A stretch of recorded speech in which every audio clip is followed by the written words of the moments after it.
या दर्शन कराई दयब की सवनवा में शंकर के चरणवा में ना।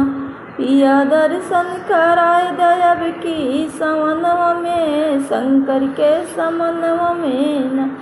पिया दर्शन कराई दयब की सवनवा में शंकर के चरणवा में ना।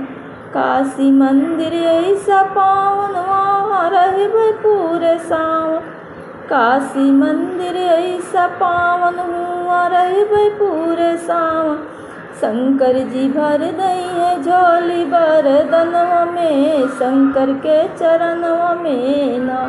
शंकर जी भर दई है झोली बरदनवा में शंकर के समनवा में ना। शंकर जी भर दई है झोली बरदनवा में शंकर के चरणवा में ना।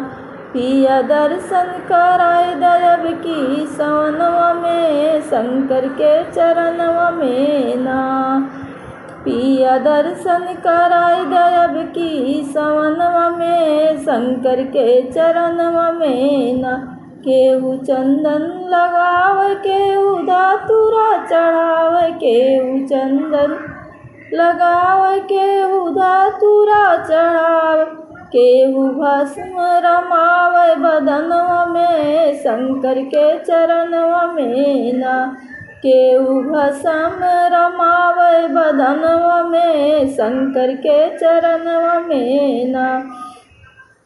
पिया दर्शन कराई दयब की सवनवा में शंकर के चरणवा में ना। पिया दर्शन कराई दयब की सवनवा में शंकर के चरणवा में ना।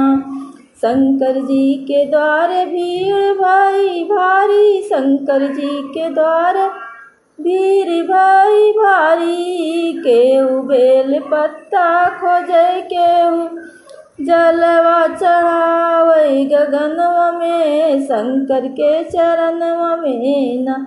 केहू जलवा चढ़ावे गगरवा में शंकर के चरणवा में ना। पिया दर्शन कराई दयब की सवनवा में शंकर के चरणवा में ना।